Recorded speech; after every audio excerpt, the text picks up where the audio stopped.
gün zəngin elmi irsi, fundamental əsərləri ilə elmə töhfələr bəxş etmiş akademik Zərifə xanım Əliyevanın anım günüdür. Alimin əbədiyyətə qovuşduğu gündən illər keçsə də, gözlərə yenidən nur bəxş edən həkim, nəcib və xeyirxah insan kimi onu sevənlərin, yaratdığı elmi məktəbin yetirmələrinin yaddaşlarında yaşamaqda davam edir. Dünya şöhrətli oftalmoloq alim Zərifə xanım Əliyeva 1923-cü il aprelin 28-də Naxçıvanın Şərur rayonunun Şahtaxtı kəndində görkəmli dövlət və elm xadimi Əziz Əliyevin ailəsində dünyaya göz açıb.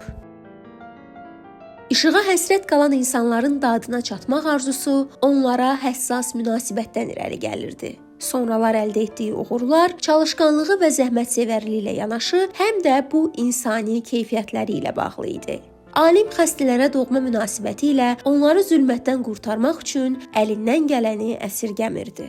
Akademik Zərifə Əliyeva göz xəstəliklərinin diaqnostikası, müalicə və profilaktikasını düzgün təşkil etməklə yanaşı, yeni laboratoriyalar yaradıb, ölkə üzrə zərərli iş şəraitinin törətdiyi göz xəstəliklərini aşkar edib. Həmin müəssisələrdə ekoloji prinsiplərə riayət edilməsi konsepsiyalarının həyata keçirilməsi yollarını göstərib.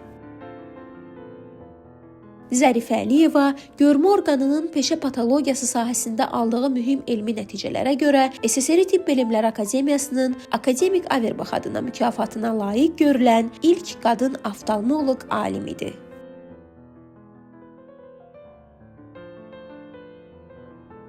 Ürəyində və əməllərində işıqlı amalları, nəcib duyğuları yaşadan Zərifə xanım Əliyeva zəngin elmi irsi, o cümlədən sadəliyi, təvazökarlığı ilə insanların qəlbində böyük məhəbbət qazanıb. Nigar Abbasova, 525-ci kanal.